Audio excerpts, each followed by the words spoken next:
পুত্র কোন পথে যায় জানো? মূত্রনালী দিয়ে। একটা জল আর একটা শুক্রাণু। কিন্তু যদি সঠিক সময় স্ত্রীর সঙ্গে আলিঙ্গন কেউ করে, কৃষ্ণ ভাবনা চিন্তময় হয়, তাই তারই সন্তান কৃষ্ণ প্রেমময় হয়। নিতাই গৌর প্রেমানন্দে হরি বল হরি বল হরি। আপনার জীবনটাও ধন্য, আপনার জন্মও ধন্য, আপনার স্ত্রী মানে আমার মাকেও ধন্য, আমার দাদা ভাইকেও ধন্য। এই এলাকাতে আপনাদের অনেকের অনেক টাকা আছে, কিন্তু এই সুভাবনা, সুমতি, সুসম্প্রীতিটা সকলের মধ্যে কিন্তু নাই। এই টাকাগুলো ব্যাংকে রাখলে কিন্তু অনেক লাভ হতো, কি হতো না? কিন্তু কেন এত আত্মীয় স্বজন এনে, এত বৈষ্ণব এনে, নাম যজ্ঞ করে, অন্নদান কেন করব? কি লাভ আছে?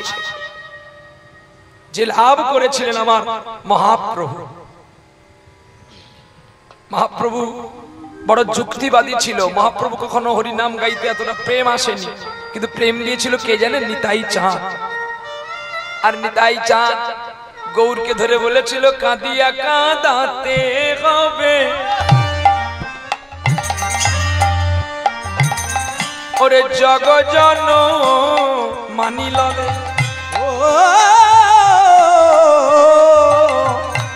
কাঁদিয়ে কাঁদাতে হবে, জগজন মানি লবে। ওর প্রেমী বিনা, প্রেম বিনা গতি নাই আর গো, প্রেমী বিনা গতি নাই। ও গো প্রেম বিনা গতি নাহি আর গো, প্রেমী বিনা গতি নাহি। একবার প্রেম করো রে, একবার প্রেম করো রে,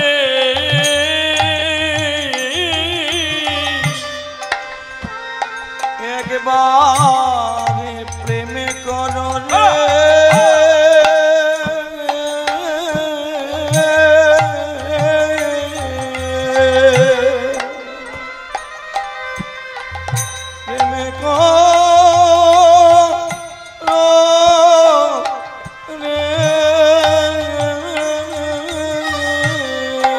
একবার প্রেম করো রে। কার সঙ্গে প্রেম করতে বলছে? ভক্তির সঙ্গে। নিতাই চাঁদ গৌরকে বলছে, তুমি ভক্তের সঙ্গে প্রেম করো। আহা, প্রেম দাতা গৌর খনি। আর গৌর সুন্দর তখনই নিতাইয়ের প্রেমে আপ্লুত হয়ে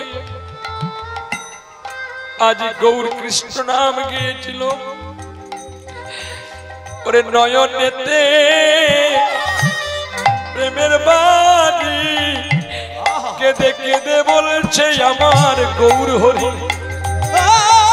নয়নেতে প্রেমের বাণী আমার কেঁদে কেঁদে বলেছে গৌর হরি। আয় কিনিয়ানে রে, আয় কিনিয়ানে রে, আয় কিনিয়ানে রে, আমার কৃষ্ণ চাঁদে কালো চাঁদে কিনিয়ানে রে, কৃষ্ণ চাঁদের কালো চাঁদে কিনিয়ানে রে, বলে আমার শ্রী গৌর হরি কিনিয়ানে রে, বলে আমার শ্রী গৌর হরি কিনিয়ানে। জয় রাধে শ্রী রাধে বলে, কিনিয়ানে রে, জয় রাধে শ্রী রাধে বলে, কিনিয়ানে রে, জয় রাধে শ্রী রাধে বলে, কিনিয়ানে রে, জয় রাধে শ্রী রাধে বলে, কিনিয়ানে, জয় রাধে শ্রী রাধে বলে, কিনিয়ানে।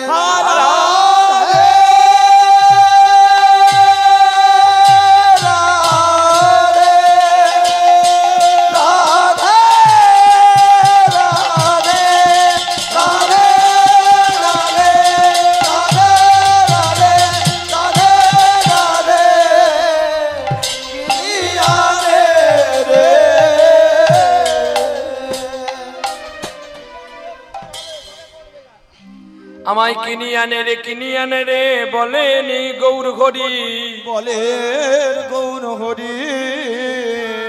ওরে সুরধনী তীরে আমার গোড়ায় অবতরী, আজুরে গৌরাঙ্গের মনে কি ভাব পড়িল, কি ভাব পড়িল, কি ভাব পড়িল, কি ভাব পড়িল।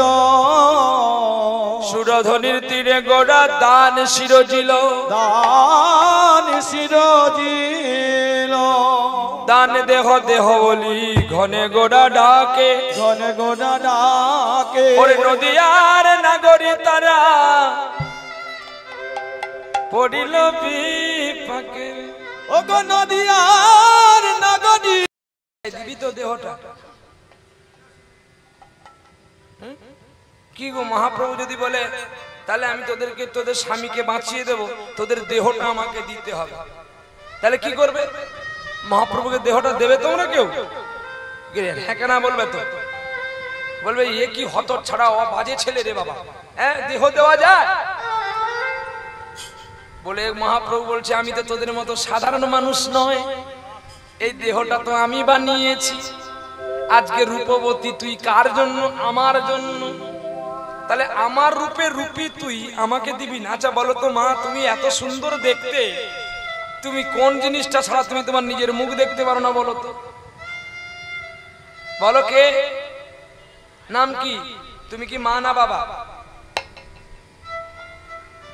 যাকে প্রশ্ন করবো সেই উত্তর দেবে, তোমাকেও বলবো একটু পরে। তাহলে আয় যুক্ত না, হয় আয় নালে যা। গৌর বলছে হয় আমার কাছে আয় নালে তোরা আমার কাছ থেকে চলে যা। আমার কাছে যারা আসবি তাদেরকে আমি অনেক ধন সম্পদ দেব, আর আমার কাছ থেকে যারা চলে যাবি শুধু আমার মতো ভিখারি হবে। এবার আপনারা চিন্তা করেন, ভগবানকে জড়িয়ে ধরবেন, ভগবানকে দেহ দেবেন কি দেবেন না?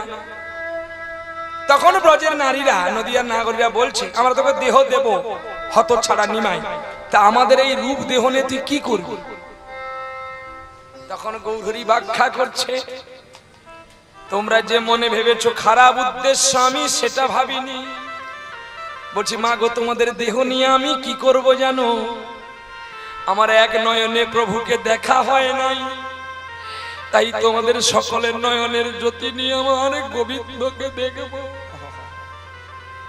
ব্রজের নারীরা অবাক হয়ে গেছে, মা গো আমার এই দুটো হাতে গোবিন্দকে পুজো করতে পারি না, পুজো করতে পারি না, তাই তোমাদের সকলের হাত নিয়ে আমি গোবিন্দের চরণ সেবা করব, চরণে সেবা করিব। আর আমার এক মুখে গোবিন্দের নামে বলা হয় না, তোমাদের সকলের বদন নিয়ে আমার গোবিন্দের নাম গাইব, গোবিন্দের নাম গাইব, আর কানে গোবিন্দের নাম শ্রবণ করব, শ্রবণ করিব। আর তোমাদের চরণ নিয়ে যেখানে হরি নাম হবে আমি হেঁটে হেঁটে যাব। আর তোমাদের দেহটা নিয়ে কি করব জানো? আমি ব্রজের ধুলাই গড়া গড়ি দেব, গড়াগড়ি দেব গো, হারাই হারাই হারাই বলে গড়াগড়ি যে দেব গো, হারায় হারায় হারায় বলে ধুলায় গড়াগড়ি দেব গো। আমার বলতে কিছু না রাখিব, ধুলাই গড়াগড়ি দেব গো।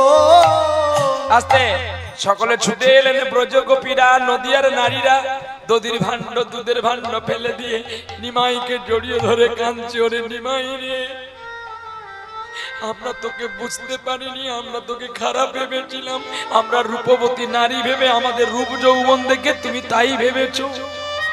আহা, নিমাই চাঁদ সেই নারীদের চরণ ধরে কেঁদে কেঁদে বলছে, আমাকে বলে দাও না বৃন্দাবনের পথে কত দূরে আছে? আহা, বলে রে নিতাই আর কত দূরে মধুর বৃন্দাবন, ওরে বল রে নিতাই আর কত দূরে মধুর বৃন্দাবন। ওরে বলে রে আরে কত দূরে মধুর বৃন্দাবন। আরে বল রে নিতাই আরে কত দূরে আছে রে বৃন্দাবন। ওরে চলিতে না পারি রে নিতাই না চলে চরণ। ওরে চলিতে না রে নিতাই না চরে চলো। আরে বল রে নিতাই আর কত দূরে আছে রে বৃন্দাবন। আরে বল রে নিতাই আর কত দূরে আছে রে বৃন্দাবন। ওরে বৃন্দাবনে পথটি বাঁকা, ওরে রাধা নাম গাইব একা একা রে। আমি নয়ন জলে বুকে ভাষায় তোমার নাম গাইব রে। ও গো নয়ন চলে বুক ভাষায় তোমার নাম গাইব রে। আমায় বলে রে তাই আর কত দূরে মধুর বৃন্দাবন। আরে বল রে নিতাই কত দূরে মধুর বৃন্দাবন। প্রেম সে বলো রাধা রানী কি জয়, শ্যাম সুন্দর কি জয়। দেখেছো কত সুন্দর কথা। তাহলে রাধা রানীর মতো গৌর হরি কি চাইলো? ব্রজগোপীদের দেহ চাইলো কেন? না হরি নাম কৃষ্ণ নাম গাইবে বলে। তাহলে আজকের জগতে আপনি যে হরি নাম গাইছেন, কৃষ্ণ নাম গাইছেন বা হরি নামের আয়োজন করেছেন, সে আপনি করুন কি আপনার ছেলে করুন, কি আপনার উদ্দেশ্যে আপনার ছেলে কিন্তু নাকি ভুল বললাম? বাবাকে লক্ষ্য করে তুমি অনুষ্ঠান করেছো। তুমি যেমন ভাগ্যবান ব্যক্তি, তোমার ছেলেও ভাগ্যবান ব্যক্তি। বলে কেন? তুমি হলে দাতা কর্ণ আর তোমার ছেলে হলো বিষকেতু। যে এমন একটা ছেলেকে জন্ম দিয়েছো যে ছেলেটাকে কেটে তুমি গোবিন্দ সেবায় দিয়েছো। ছেলেটা এতটুকু বাঁচবার জন্য তোমার কাছে মিনতি করলো না, বলছে বাবা আমার সারা শরীরটা গোবিন্দ সেবায় লাগবে। তো কে বলেছিল? বিষকেতু বলেছিল। কোটিতে গটে পাওয়া যায় এমন সন্তান যে বাবা মায়ের আদর্শ লঙ্ঘন করে, বাবা মার আদর্শকে মেনে চলে সন্তান সুপথগামী হয়। এ বড় ভাগ্যের ব্যাপার গো বাবা। একটা গাছে আম হয়।